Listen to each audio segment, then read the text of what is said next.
A load of Labour MPs think it's racist to control our borders. So 25 Labour MPs and independents have written to Home Secretary Yvette Cooper to tell her that she must acknowledge the link between racism and hostile immigration policies. They say immigration policy and legislation has been designed to exclude and other people of colour in the UK for decades.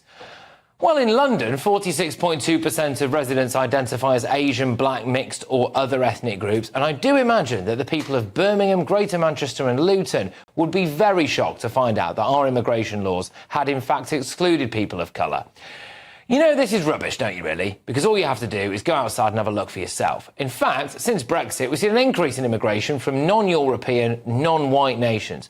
So what are the racial demographics of people coming across the Channel as well? And Labour is now letting all of them claim asylum.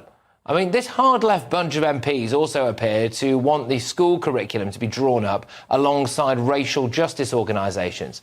So what does that mean? This maths class has been brought to you in conjunction with Black Lives Matter. The MPs include Clive Lewis, who protested when he had to swear allegiance to the King. I take this oath under protest and in the hope that one day my fellow citizens will democratically decide to live in a republic. Until that time, I do solemnly, sincerely and truly declare and affirm that I will be faithful and bear true allegiance to His Majesty King Charles according to law. Great. Dawn Butler, who sees racism every time she opens her eyes, but was forced to apologise, actually, and certainly retract something, after accidentally including rapists and murderers in a social media post that appeared to suggest that black people were superior. You are the wrong one, the violent one, the weird one, whereas I am the chosen one, because I am of the first ones. You see this skin I'm in, this beautiful mahogany brown, this skin you don't like, I believe. So why you try so hard to achieve by burning yourself in the sun? For me, there's... Diane Abbott's climbed on board. To be fair, she might have struggled to add up the number of ethnic minorities that we have let into Britain every single year. And that would give us, I think, 170... We would find the money. We would find the money because we'd look at capital gains tax. The Tories have cut capital gains tax and we want to restore it. And that would give us, I think, 170... Yeah. The problem is this. They've written to the Home Secretary now to try to preempt the government's border security, asylum and immigration bill. So do you think that Yvette Cooper and Keir Starmer would rather appease the people who think controlling immigration is racist or people who want to actually control immigration? Now, it is not racist to want to control your borders, and I and millions of other people are sick of being told that it is. Let's get thoughts from my panel now. The director of the Popular Conservatives, Mark Littlewood. We've got landlord and activist Adam Brooks. And, of course, as well, we've got journalist and broadcaster Nina Mishkov. Mark, I'll start with you on this. What do you make of these 25 MPs there chiming in and saying that our immigration laws are inherently linked to racism? Even worse than that, Patrick, they're saying that you can't decouple immigration policy and racism. And I would say that we must decouple the two things. It's completely extraordinary. One, I mean, they haven't said this in terms, but one sort of thinks that what they're leaning towards is the UK is about 80% Caucasian.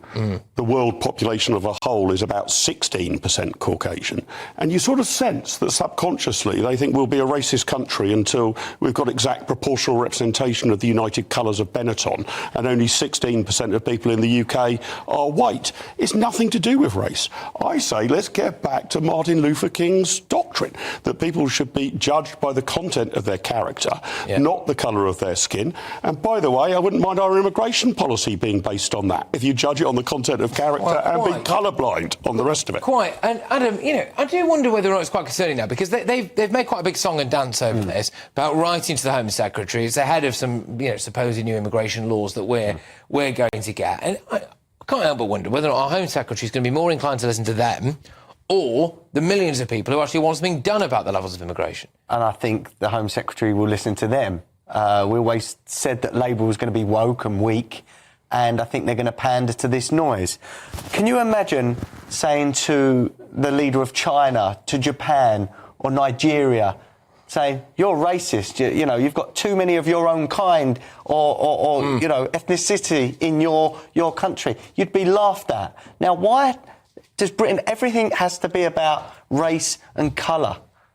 And these MPs, all I see from them is anti-white rhetoric a lot of the time. It sows division. It puts race relations back decades. And it needs to stop. Well, what they were saying, well, I mean, amongst other things, to be fair, Nina, with this thing, we need to make sure that something like the Windrush scandal never happens again. Right, now, yeah, obviously we do.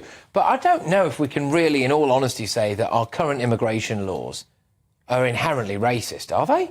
Not necessarily inherently racist, but the Windrush scandal is the key to this whole thing, because they want to make sure that nothing like that would ever happen again. And the truth is that the policies that produced the Windrush scandal are still there, embedded in the Home Office. They haven't been. The laws haven't been changed at all, or the policy hasn't been changed.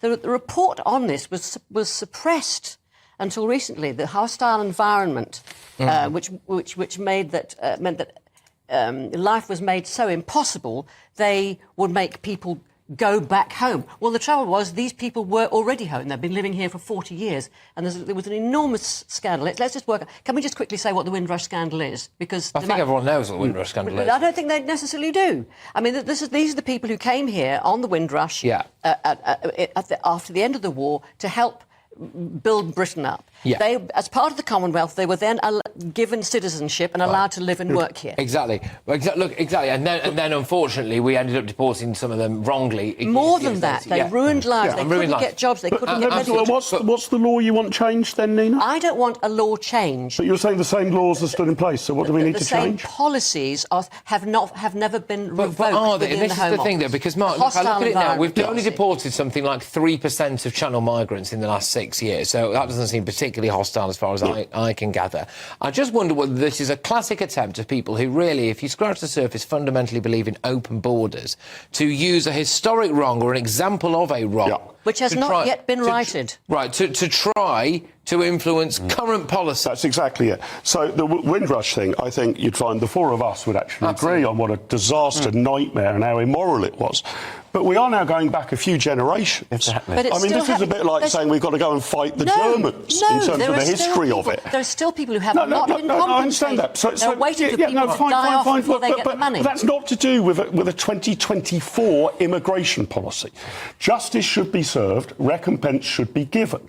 But that is nothing to do with what our immigration policy should be here in October 2024 to new people coming in. We're not only fighting yesterday's war, if we look at that as being the basis of our present immigration policy, we're fighting a war of 3 generations ago. No, we're not. We're talking about people who live here, who have suffered. Recompense them, but how does that inform what our policy should be now? The other thing they called for was for the compensation to be paid more These are the same sort of MPs that would want to go back and pay reparations for things that happened 300 years ago. We're not talking about 300 years, Adam. We're talking about people who live and work here now. Oh, let him talk. Look, at the end of the day, they're our borders, and we are filling up, and services are failing.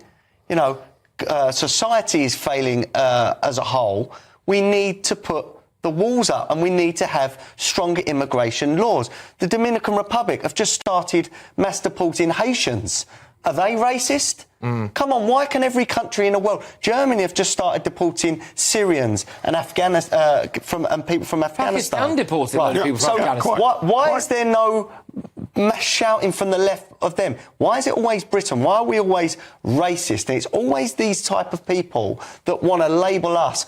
Adam, you can't talk about immigration because you're racist. No, I'm just a worried father that doesn't want to bring kids up with people that I don't know that are coming over. And you don't care whether they're black, white, or anything in between. Care. Right? Yeah, same here.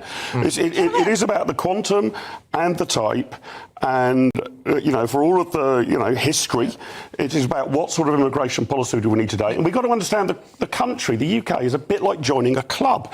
And if you want to join the club, you've got to abide by the club rules, whatever your colour is. Do you not think that some of the people around Greater Manchester, as the people around Birmingham, around Luton and around London, would be quite shocked to learn that our immigration policies had discriminated against people who were non-white? I think everybody would be shocked to learn that, because we absolutely did. We did do that. And with respect, Nina, it doesn't look like that around certain parts of the UK. So you're saying that certain parts of the UK look more black than white? No, that's certainly true. That's a fact. I'm not saying. By the way, what is wrong with that? No, there's nothing wrong with it. You know that's not what I'm saying. My point is that it indicates that maybe we haven't been discriminating. It proves our point, not theirs. The Windrush were people who were completely discriminated against. That was the Windrush, yes. But that's thousands of people. But that's about justice and compensation. That's not about today's immigration policy. Because the policies are still within the framework. So that's why they're asking the framework. What policy? To be looked Which policy do you want changed? The policies that discriminate Name one. Against black and Asian Which policy is it? We don't. Well, why did they discriminate against the Windrush people? But that's 60 years ago. No, it's not 60 years ago. It is not.